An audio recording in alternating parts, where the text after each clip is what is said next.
Okay, so my name is Stacy Lovedahl, and I'm the Western Digital Teaching and Learning Consultant and a former science teacher and middle school science teacher and instructional technology facilitator in Catawba County.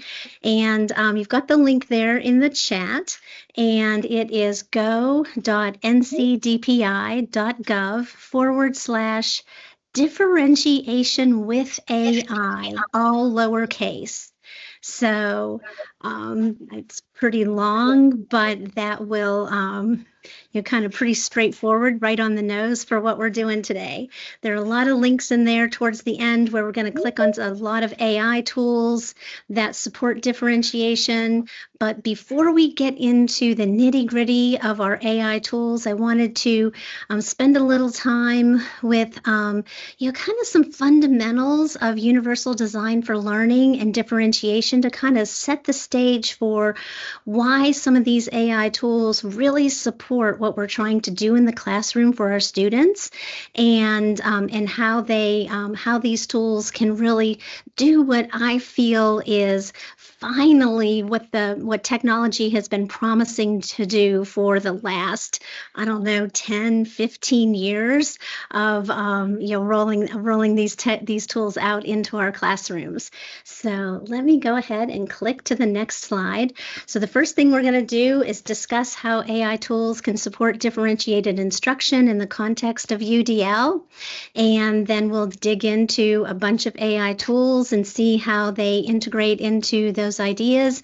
And of course, I have a Padlet for you. So if you can open up another screen and jump in there, we can always use the chat if that's easier for people, but sometimes the chat doesn't work and we end up over there in the Q&A section.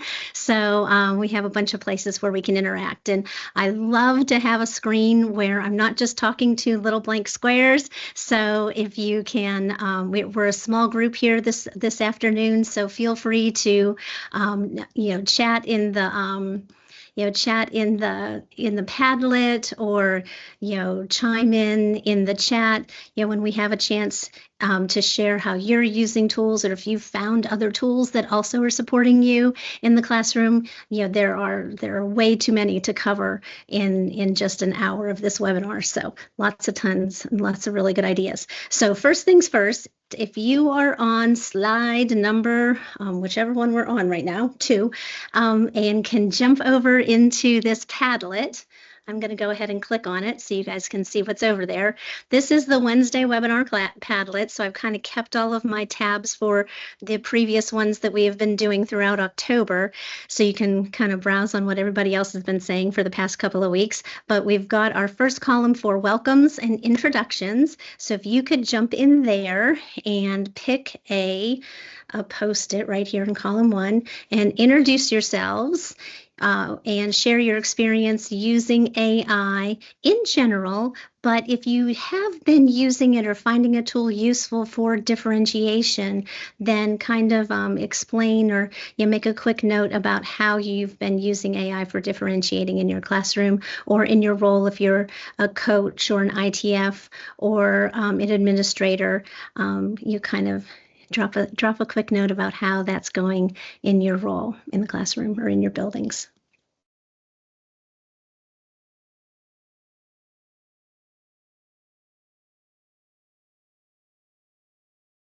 And I know it takes a minute to actually type and click a post and get it in there, so I'm going to be very good about wait time.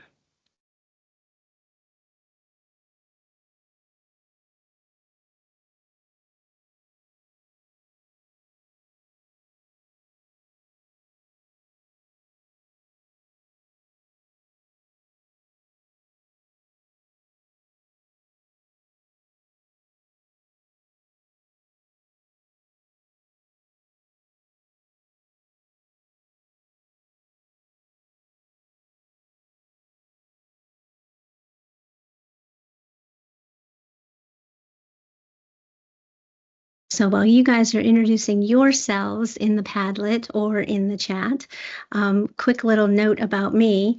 You can kind of see a quick preview of some of the tools we're going to be talking about in a few minutes here. I've got all my little quick little certifications. As you go through some of these things, they're really helpful about having a page on their websites that will walk you through some of the tools. So CuriePod, MagicSchool, Diffit is one of them, where they're just quick little walkthroughs that might take 10 or 15 minutes. So you can see that little lineup down there at the bottom of my little AI generated avatar here. This was created with an AI prompt that I threw into MS Designer, I think it was, a little while ago. So that's my Funko Pop avatar there. And before jumping into being an instructional technology facilitator for Catawba County, I was a middle school science teacher for 13 years. And one of the things that I really feel was, a constant struggle in the classroom was meeting the needs of all of the different levels in the classroom. And there was always one class period in particular. It might have been fourth period or third period, whatever period it was. Probably the worst was the one that was split by the lunch period, where you would start the class for 15 minutes and then go to lunch and come back and try to wrap things up, where you would have, the most advanced kids and maybe the neediest kids all intermixed at one class. And it just seemed like you could never make a lesson that would meet every student's needs all at one time. And back then, I started teaching around the time that flipping your classroom was brand new. And so Twitter back then was also brand new, and basically taught me to flip my classroom. So making videos, we were making paper slide videos, all of those sorts of things. So I'm probably dating myself. But, again, the reason for all of this was to try to find ways to use classroom time as efficiently as possible to teach the content and all of the concepts and find the best ways possible to meet all of the different needs of kids in the classroom, and clone myself, find a way to have small groups for the kids that needed personalized attention, find ways to allow the kids who were more advanced to move along at their own pace, and really just try to jostle all of that time in the classroom. So I think that type of experience, flash forward to now, we have even more specific tools with AI that can allow even more creative ways to do some of the same types of things, and have those same students are still here with even larger gaps in their abilities and understandings in the classroom. And how can we use these tools to our advantage to take advantage to meet those needs of all of those different learners? So let's jump over here before I go away from my Padlet, having given people a little bit of time. So Leslie from AVSS, so using AI to support teachers into creating social stories, either MagicSchool or Eduaide. Those are words from maybe from there. I recognize that. Beth, thank you for sharing that. Love MagicSchool. So we're going to touch on that. I kind of pushed it back towards the middle so we don't just go down a MagicSchool rabbit hole and never come back out, right? Diana, thank you. I hope you find something new. So give some time to come back to this Padlet and give a shout out to that. So thank you guys. We'll come back to this Padlet a couple of times and check back in. Thank you for sharing that. I want to touch base with this third-party disclaimer just to kind of give a reminder that even though we'll be talking about a lot of AI tools later on, always check with your district and make sure that everything that you're doing is consistent with your district policies, and before you go diving into anything wholeheartedly, even though I'm always one that was really bad about being super enthusiastic, but needing to touch base with your school and your district before you go in too far. And Rachel, I'm noticing that the Padlet was not working. We could drop the link in there again and see if it isn't working. We can maybe try to get you to that in a different way. So here's a quick description of the of the session. Just wanted to put that in there for documentation, and always wanted to just let you guys know that this is consistent with our digital learning competencies for educators and for our leaders as well. So you have that you're just to kind of touch base with. And I also wanted to just give you this resource. I was browsing around in our DPI ISTE membership and came across our free ISTE ebook that we have access to, and downloaded this, and it just is a really good resource to have on universal design for learning. So I wanted to give a shout out to that and give you a link if you haven't come across this resource, if you didn't realize that we have access to a free ISTE book, a free book every year through your ISTE membership. Then you can click on this link, and this will give you a complete guide to how to get into your ISTE membership through DPI, and then how to get over to that ebook so you can download it. But I really recommend taking a look at this. It's a great read. Okay, so quick little overview about universal design for learning, right? We've heard this term for a really long time. If you've been around for a long time, you kind of have this idea that it is really kind of oriented towards special ed students. But really, it's been the UDL guidelines have been updated really relatively recently, and the CAST website is really just an excellent resource to look into. But I love this quote that was taken out of the UDL book that was on the previous slide. The way Kendra and Luis talk about it is that UDL is really a blueprint for setting up a inclusive classroom that supports all learners. So if you look into how they go through it in that book, you'll really find a lot of really good tips and tricks for how to create an excellent environment for all of your learners. So one of the first things that they mention in the introduction to this book is this video from Todd Rose. And I want to play a quick little section from this about this idea of the end of average. And I'm going to make sure that I shared my screen correctly so that we can hear this before I go ahead and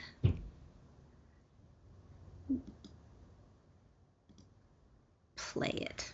Okay.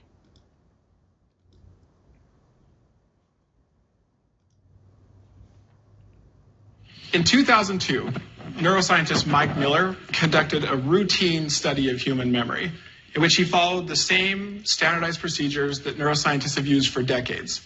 First, he got a group of subjects and he taught them some new words. Then he put them in a scanner and he tested their ability to recall those words while he scanned their brains. Finally, he took the individual brain scans and he combined them into one scan that represented the average brain. And here it is, with a little bit of doctored coloring. But in Miller's study, these are the brain areas that are responsible for memory recall on average. Okay, so far, no surprises. Miller's average brain looks pretty much like the average brain we expect to find in most studies of memory. But something about the average brain bothered Miller. Like most scientists, he'd used averages before because he just assumed that the average brain would tell you something about individual brains. I mean, otherwise, what would be the point in using averages? But this time, he wasn't so sure. And so he asked a question that very few neuroscientists had asked before. In his study, how close were the individual brains to the average brain? Let me show you what he found. Here's one subject's brain. Everything in blue matched the average. Everything in red did not. Here's another, and another. Now notice how different these individual brains are from the average brain. Now maybe you're thinking I just cherry-picked 3 brains to make a point for an 8-minute talk. But in fact, I could have selected any brain in Miller's study because not a single one was even remotely close to average. The average represented nobody. But think about what that means. If you wanted to know something about individual brains, the average may not be useful. In fact, it may be wildly misleading. Now, it turns out that this same all-important insight that you cannot understand individuals by focusing on group averages applies to more than just brains. In every field that studies individuals, we found the same thing. There's no such thing as an average cell. There's no such thing as an average genome. There's no such thing as average cancer. And in what may be the single most important lesson for education, there's no such thing as an average student. Now, of course, if you accept this fact, and my guess is most of you do, then it's not hard to see what the problem is. Our educational system is built on the assumption that there is an average student. Think about it.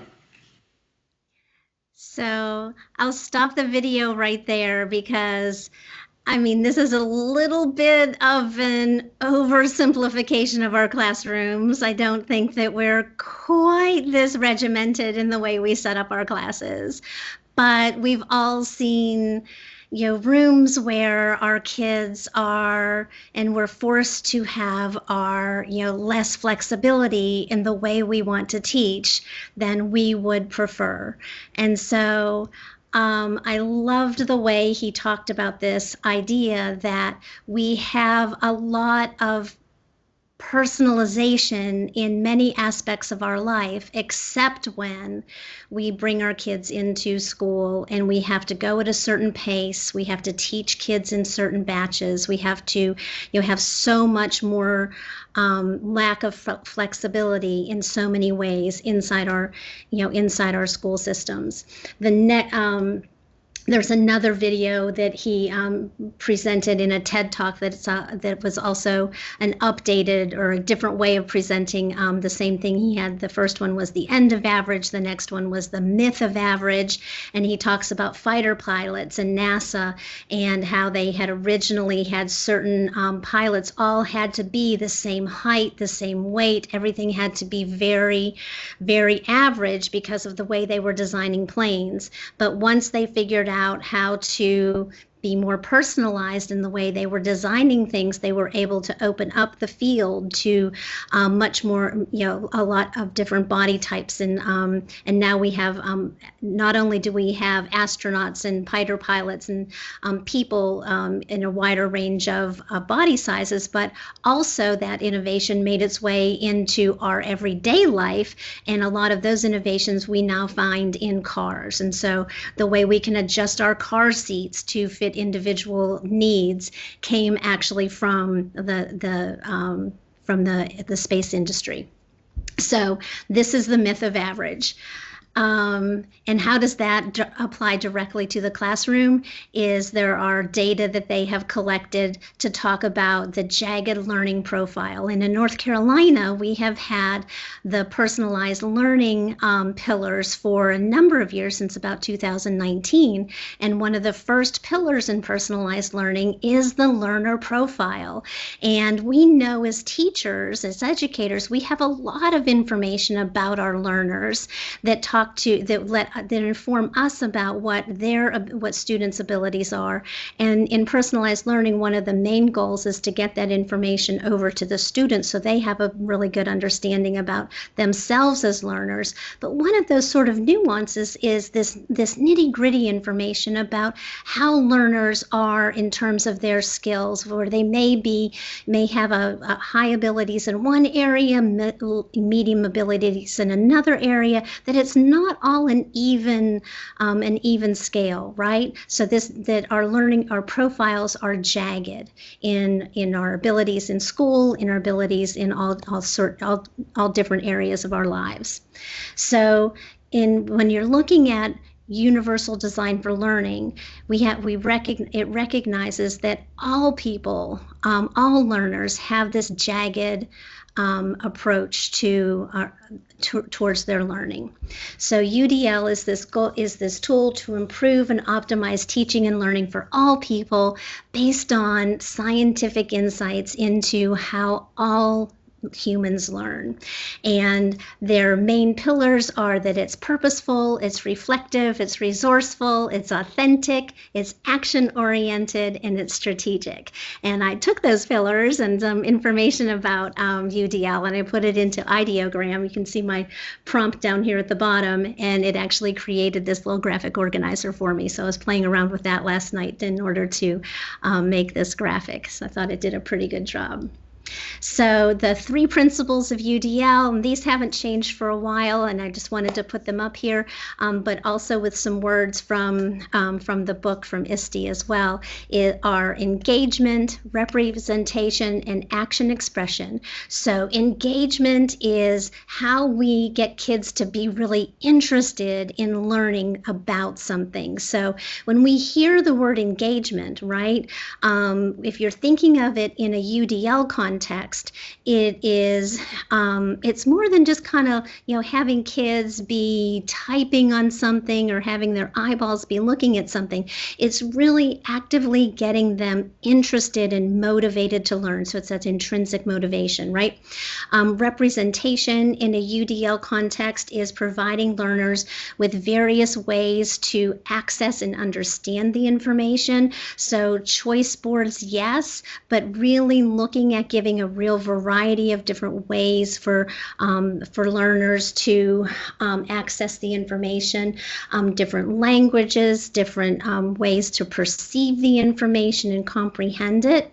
And the goal is to develop resourceful, knowledgeable learners. And then action, and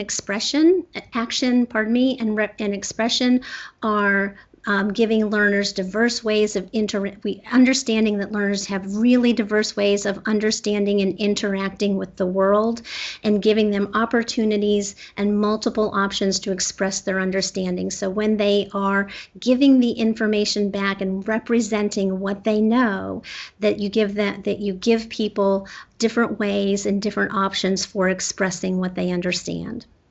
So all of these things boil down to how can we use AI to help give different ways of doing all of these different things. So the first thing I want to give you guys a chance to do is to just scroll through a couple of resources and see what's available. So we're kind of going to go from like really, really large and then narrow down into some specifics. Okay, so shotgun approach and then narrow it down. So the first thing I want to show you is this AI for Education Wakelet, which is basically, it's going to be a lot. So if you click on this link right here, it's going to take you over to this Wakelet. And a Wakelet is nothing more, if you haven't heard of Wakelet before, it is like Pinterest for education, I guess. Or it's a place where it's almost like if you were to bookmark things up on your toolbar and just star things and bookmark things. It's a way to organize all of your bookmarks.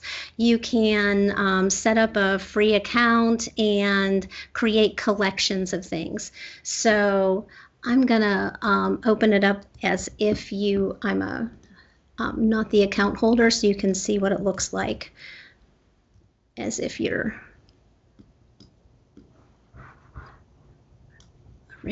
I'm a regular person.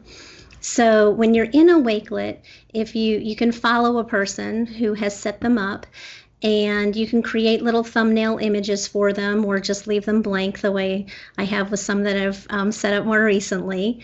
And this one is a collection of things that are all related to AI and education, and I've just started collecting things and tried to organize them under different categories. And you can see as time has gone on over the last 2 years, my Wakelets have started to multiply because there's so many different categories. So if you were to bookmark or put this Wakelet link someplace where you can find it later, you could go back to it and say, oh, well, now I'm interested in AI and how in academic integrity, or maybe I'm interested in AI and accessibility. So there are a lot of different categories in here, but the one that we're going to be focusing in on today is AI and differentiation. So I also have a wakelet that is really specific to that. So over here in the presentation, the other one that I want to kind of drill us down to really specifically to look at is AI tools for educators. And you've probably seen that there are people like Matt Miller and other education people who have been looking at tools, Eric Kurtz, people like that who have been looking at tools for a really long time, and they've started to play around with things and try to sort them and review them and let us know their opinions about things. So I started collecting them and putting those all in a list. So this wakelet is one of the ones in that giant collection that I showed you first. And they're all kind of in alphabetical order according to the way they were shared with me originally. So if you wanted to just, scroll through here and click on things and take a look at different things that are related to media literacy and practicing with yourself to get more knowledgeable, and then seeing if you could make lessons for determining whether or not images are real, or AI tools for note taking, AI tools for creating. So there's a category for a lot of different things.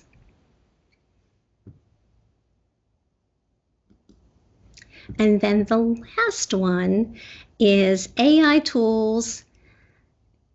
Like I said, there's a lot of different lists in here. It just depends on how you like to look at things. The last wakelet is, and this is also in that main one that I shared first, AI tools. And these are lists that other people have created, where they have created lists and put them all together. So back earlier this year, for example, this one was just a crowdsourced list of AI tools, and it's just a giant Google sheet of people listing their favorite tools and how they were using them, and then everybody shared their lesson plans and who they were and how they were using the tool. So you know how educators are, they just like to share things. This one is from Ditch That Textbook, and it's a review of all kinds of different AI tools. So this is another collection of just a way to find different tools and explore things.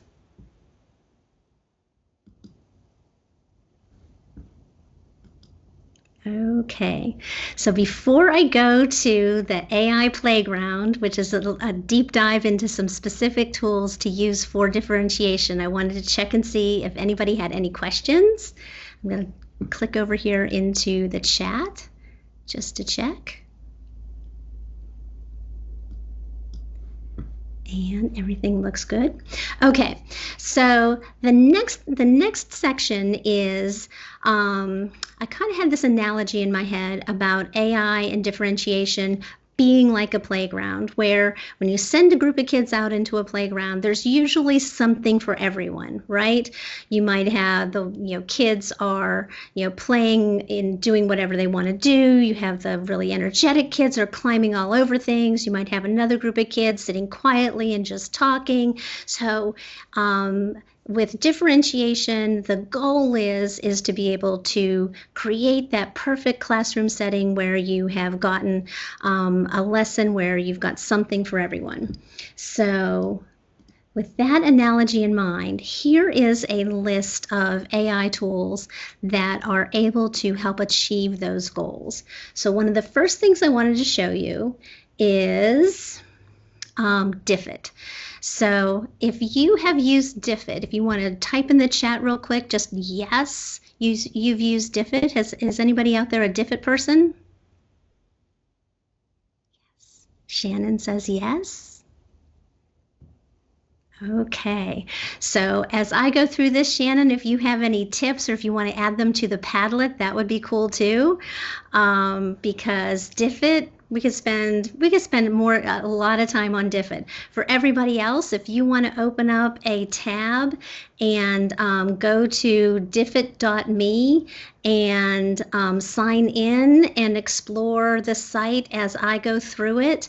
And one of the best ways to do these things is to, in real time, be looking at the site. And it is a really cool tool for differentiating and creating customized materials for students in any classroom. So let me give you an example. We're going to go over here to Diffit.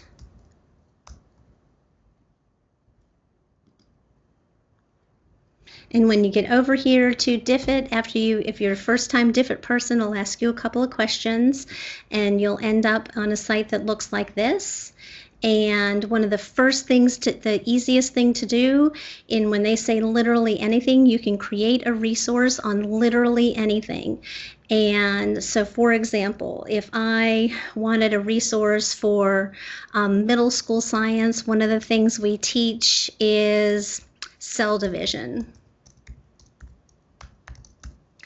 And I could pick my align to standards, but in North Carolina, the site right now is not aligned to North Carolina standards. So even though you can look down here and see our state does show up, but even though I click 8th grade or 7th grade standards, these don't turn out to be the updated standards yet. So I actually gave them some feedback on that and to let them know. But down here for reading level, there are over 70 languages that you can have it translated into. And then reading type, you can choose informational text or fictional text. So I'm going to pick 7th grade because that's where this falls. I'm going to keep it in English, and it's informational text.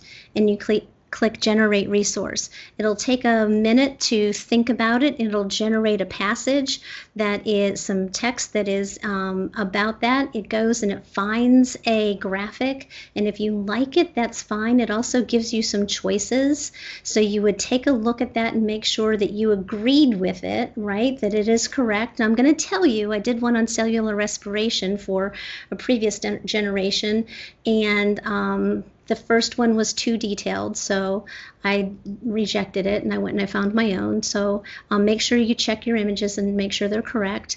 It gives you a passage. You can adjust the length to make it longer or shorter. So if you change the length, it'll go and regenerate it and make it longer. Then read it to make sure that it is correct, especially for informational text, that it is scientifically correct or whatever, or historically correct if it's social studies. It gives you a summary. You can click edit to change it.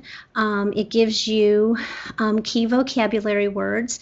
If you want to add your own words, so you've got keywords in your curriculum that you want to make sure and if it didn't pull those out, then you can go and add them yourself. And so definitely in science, we have certain vocabulary that they have to use. So we would make sure that they either had them or they called them the correct thing. So we would add those in. It gives you multiple choice questions, short answer questions, and open-ended prompts. So it gives you all of that. Literally, it took, 15 seconds while I was talking?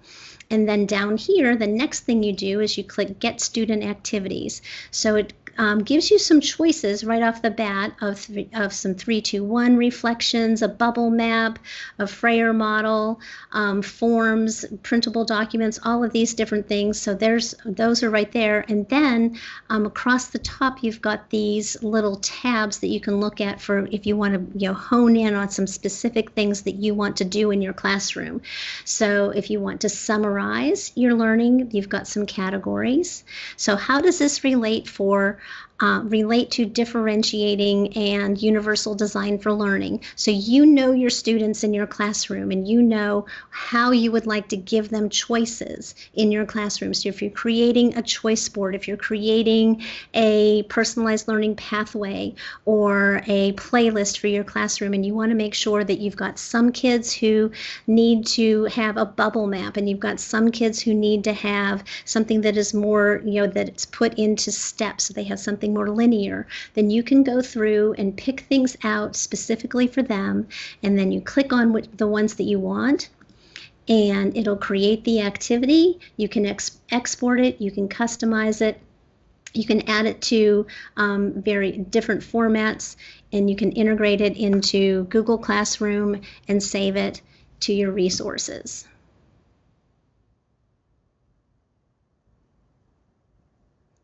Any questions?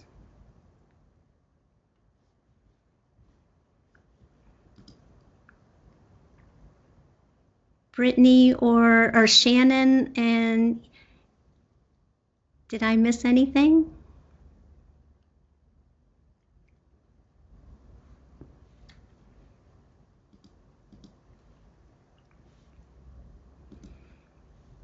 You could spend a lot of time looking at all of the other features of Diffit. So let me show you just a couple of things in the slide deck just to point them out. And then I have a couple of quick little videos that I want to show you from some teachers. So multiple means of action and expression, right? Different, bubble maps and graphic organizers. I haven't counted the activities that they have, but they have just a ton. It's maybe 2 months ago, maybe it was the beginning of summer, end of spring, they uploaded EduProtocols to Diffit. The claims, evidence, reasoning protocols, all of that sort of thing. So right now, if you look at, even though it lists North Carolina, when I went through and looked at our North Carolina standards choices for science specifically, I did not see our updated science standards. And so I wrote them some feedback, and this was just yesterday, and I haven't, they haven't gotten back to me because it hasn't even been 24 hours, but I would reach out specifically and ask about that. And that's what I plan to do regarding our standards, just to find out more specifically about our North Carolina standards. That's a good question. So a lot of different, just a lot of different, options and choices for integrating our, the activities and things. I think that, regarding as far as the specific standards, the more information you give it in that sentence right there where, like I just put in cell division, the more specific you are with putting in your topic or your information, the more specific it would be as far as creating the content or the passage to begin with. This video is a little bit long, but it does go through a lot of great ideas. So Kelly has a really good overview if you wanted to use that as a resource later. But I also wanted to show you this quick little video. This Shira is a special ed teacher and a technology coach, and I thought she was really great. Thank you so much for meeting with me. Can you tell us a little bit about yourself? Sure. My name is Shira Moskowitz. I am a special ed and technology teacher and a technology coach, so like 3 roles, in a New York City public school. And I teach elementary school, focusing primarily on 2nd through 5th grade. How do you use Diffit in your classroom or with your students? What are some examples that you might be able to share with other teachers? I use it in 2 primary ways, aligning with my different roles that I play. The first role is, as a special ed teacher, I pull out students from their general education classroom to receive specialized instruction. So specifically for students who are struggling with the reading and writing components of their general ed curriculum, what I have found a lot of times is that the engagement piece is lacking. So saying that, hey, we're going to practice essay writing, but you get to pick the topic, is a total game changer. And the students honestly didn't even believe me at first. The first time we did it, they're like, what do you mean I get to pick the topic? anything I want. I said, literally anything you want. And they're like, can I push that to the limit? I said, obviously safe for school, but literally anything you want. So I had 4 students in that group that first day, and I had just heard about Diffit like an hour before. And I just pulled it up, and one student chose skincare, one student chose true crime shows, and one student chose baseball. And they're all sitting in the same group doing the exact same work of identifying key details and writing an outline for an essay. And the planning on my part was so minimal. Like I said, I had heard about Diffit an hour before. And they were begging, like when the time was up, they're like, no, can we just keep working? I promise I will continue this activity with you next time. And I had never had that level of engagement before, which was amazing. And the students were so excited to come back the next time. The other side of things is, and I'm going to get really specific about one of the activities that Diffit provides, is writing a social media profile or a caption for a picture based on a certain topic. And in my role as a technology teacher, we talk a lot about digital citizenship and what would an appropriate caption be? What would a safe caption be? So tying in those literacy skills into digital citizenship, I came at it from the other side, is that I'm going to give you this, you're going to read about it, and you're going to write a caption, but at the same time, think about those digital citizenship skills. Would this be safe? Would it be appropriate to share?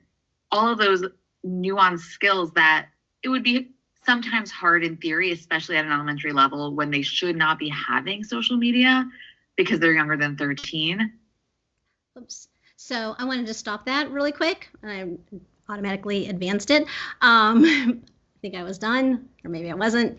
Anyways, so I really loved the way she shared about the engagement piece with her pull-out classes and how she was able, because it was a smaller class also, just to really get them interested in just any topic that they were doing. But also, in case you're not in the chat, wanted to point out the comments that Shannon made about Diffit being a little bit superficial maybe about its facts. And so Shannon's combining going to ChatGPT or another AI to get better information or more complete information, and then going into Diffit to take that text and get it leveled. If I'm saying, am I saying that correctly, Shannon? And feel free to unmute if you want to add more details. Yeah, that's exactly what I do. I was working in social studies for the past few years and was creating materials for our 4th graders because there is not a lot out there and we don't have the money to buy resources. And so I really wanted them aligned with the standards, and the information it would sometimes give me was not factual information for North Carolina.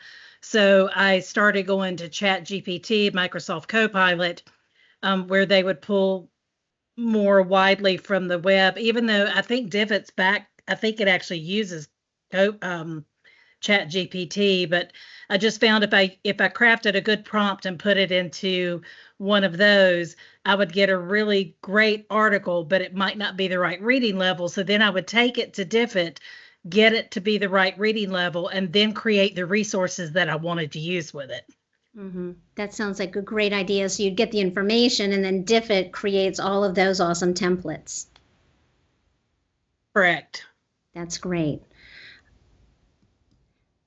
So what I wonder if we can get feedback from them on the updated standards, because we're not only do we have updated science standards, but we're also working on 4 more new sets of standards this year in North Carolina. Yeah, so I'm hoping they will too. Yeah. So the other real quick link on Diffit before we leave this one behind is I wanted to show you this from Michelle Gill. And all of this is in the Diffit Padlet that I'm going to share, or Wakelet that I'm going to share with you. Also, they've curated a bunch of teachers' ideas and everything, but she did something similar to what it sounds like you did, where she kind of put 2 different things together. This is not opening. There we go. So she got the information from Diffit, created vocabulary, and used the vocabulary tool to take the vocabulary that she had from her unit and pasted it into Diffit and got the information, made it create a passage for her, and then to make it more accessible and interesting, I guess, for her students to use, she went over to Book Creator and used it to create the vocabulary activity, the reading activity, and then so here using the informational text, and then the questions were all put into Book Creator.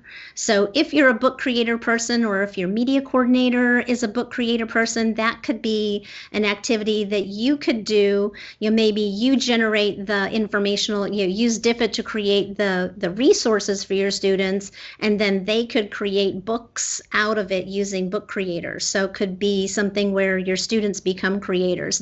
Students aren't going to use Diffit because that's a teacher tool, but then they could become creators of the project afterwards.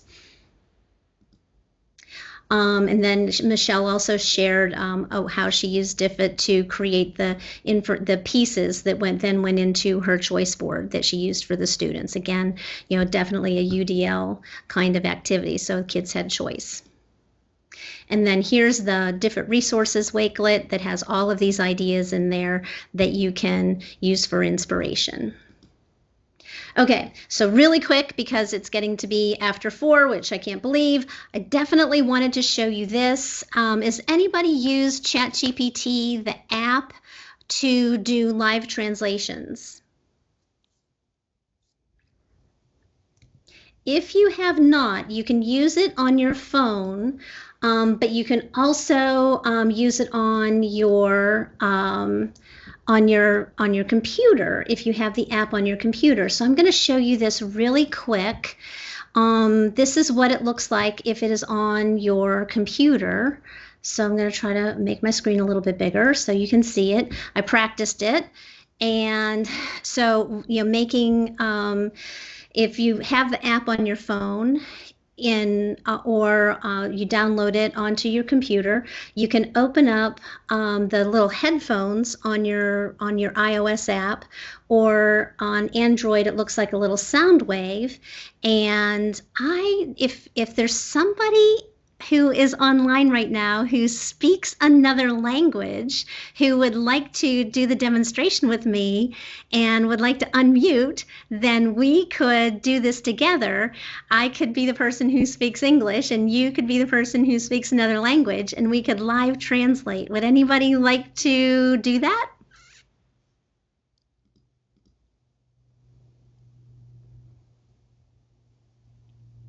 So if not, I can just do a quick little pretend demo. Okay, so this is how the pretend demo is going to go. So let me start a new one. And Stacy, I don't know if you can hear me. I can, yes. Hi, this is Eduaide. I was in the earlier session too. Oh, yes. But I can help if you would prefer to do the live version. I would actually like a real person instead of me just speaking Spanish to myself with my super bad Spanish. No, I am glad to help. Okay, so here we go. I'm going to do basically the exact same thing that Vera did this morning. It was funny because we both had the same idea to show this for our sessions today. Okay. Hi, ChatGPT. I'm going to speak with somebody today who only speaks Spanish, and I only speak English. Could you translate our conversation for me? Absolutely. I'd be happy to help translate your conversation. Just let me know what you'd like. Perfecto. Okay, great. Great. So say, hi, Yanawi. My name is Stacy. How are you today? Hola, Yanawi. Me llamo Stacy. ¿Cómo estás hoy? Hola, Stacy. Estoy muy bien. ¿Cómo estás? Yanawi says, Stacy, estoy muy bien. ¿Cómo estás? Which means, Stacy, I'm doing very well. How are you? How would you like to respond? Tell Yanawe that I'm doing great, and what would she like to learn today in our AI webinar? Estoy muy bien. ¿Qué te gustaría aprender hoy en nuestro seminario web sobre inteligencia artificial? Quiero aprender cómo puedo ayudar a los maestros para usar inteligencia artificial con los estudiantes. Janawi says, quiero aprender cómo puedo ayudar a los maestros para usar la inteligencia artificial con los estudiantes, which translates to, I want to learn how I can help teachers use artificial intelligence with students. How would you like to respond? Okay, I think we're done now, but thanks for translating for me. You're welcome. If you need help again, just let me know. Okay, thank you so much. That worked out really great. You're welcome. Oh, that is so cool. So you guys, I have only ever done this with somebody sitting beside me at a table. I've never done it virtually. So I appreciate you so much. That was great. So yes, and I love this so much because when I've done the demonstration or with a person face to face, one of the things that is just so cool is that it feels a little bit awkward because you have to figure out how to pause and how to wait. But once you figure that out, just the ability to understand and hear it talk, and we both can look at each other, right, and realize that in a real situation where you are working with usually in education, it would be with a parent who maybe the student is usually put in that position of having to translate in a meeting or something, and for their parents, or you might have a newcomer to your classroom, and just to be able to just lower that barrier just a little bit, you just get that realization that this would be such a cool thing to be able to do. So I really appreciate you demonstrating it this afternoon. So, and then the other thing I just want to say, you can see my screen. As soon as you click stop, it gives you a typed record of how the conversation went. So you have that in your account so that you can see it as well. Okay, so I wanted to show you that real quick. I'm going to close that up, and then here are the directions to do that. And let's go on to the next thing. One of the next tools that I wanted to show you really, really quick is the Goblin Tools.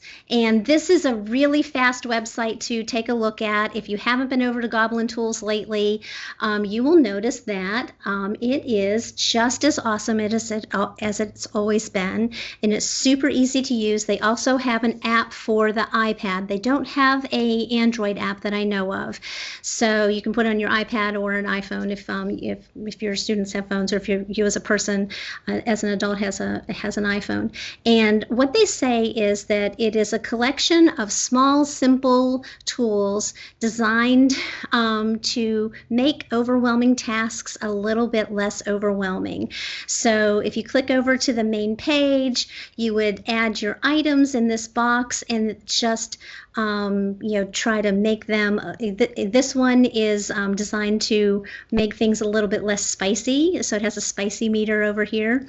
This one will try to judge something, whether if you get an email or something and you're feeling like maybe you're misreading the tone, you can paste it in here and ask Magic to Do or Goblin Tools whether or not you're misreading the tone of it.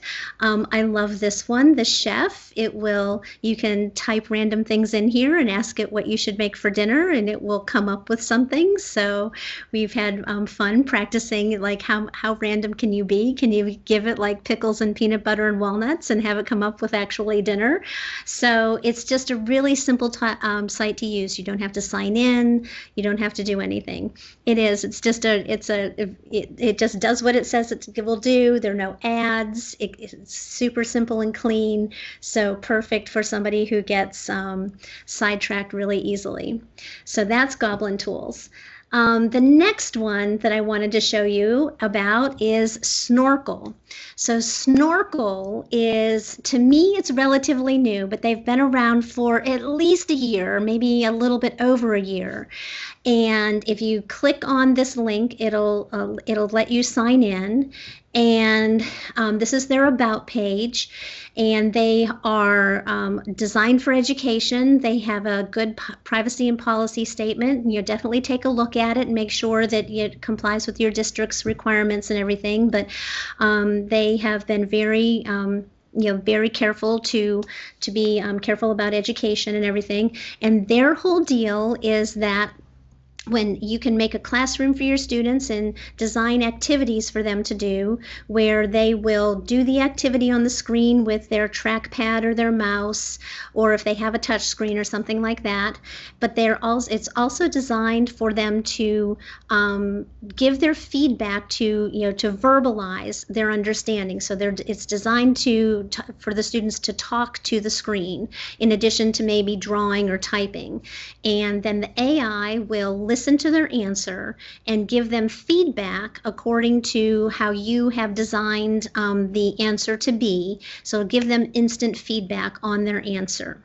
So it says their mission is to amplify learning through the power of student voice and give instant AI feedback for personalized learning and deeper engagement. Now, the AI gives feedback according to how you as a teacher have set up the answer to be. But in addition to that, you as the teacher have the option to give additional feedback that comes directly from you. So you always have the power to override or add to or adjust whatever the AI feedback is as well. So there's always the human in the loop. So, for example, if you're over here in Snorkl, and we have a couple of minutes, so you could definitely do this. If you're over here in Snorkl, you could sign in, and I would suggest just doing one of these quick little activities that they have on the front screen. So the first one that I did, because it was super easy, is the rectangular frame. So it's just they give you a picture of a rectangle and have you do some super simple math, and then you explain it, like talk to it out loud so that it can hear your voice, and then the AI gives you feedback right away. And what I would do, since we are almost to 4:30, is do it right. Well, actually do it wrong or not perfect the first time, so that it gives you don't be a teacher the first time. Be kind of a sketchy student and have it give you medium feedback and see what it says, and then it gives you a chance to do it over,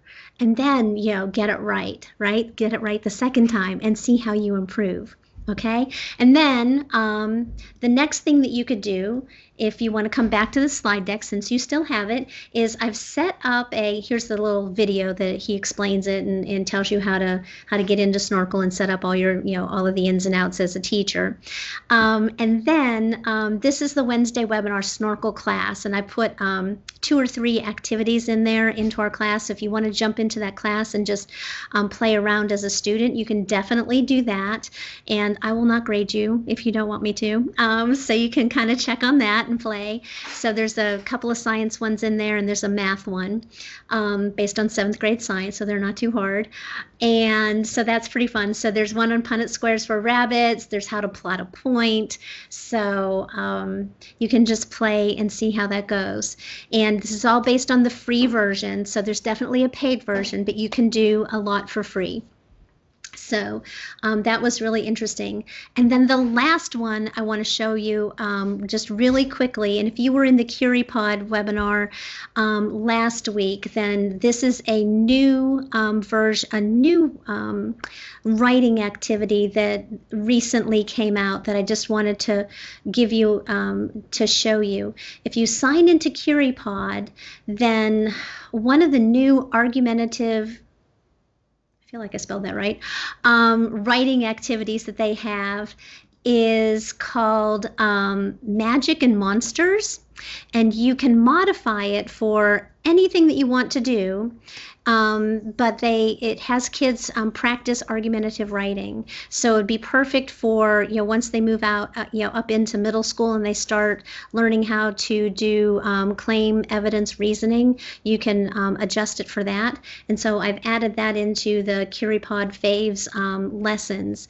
But if you sign into your CuriePod account and look for that, they have a lot of writing activities, but this is one of their newer ones that they've just recently added.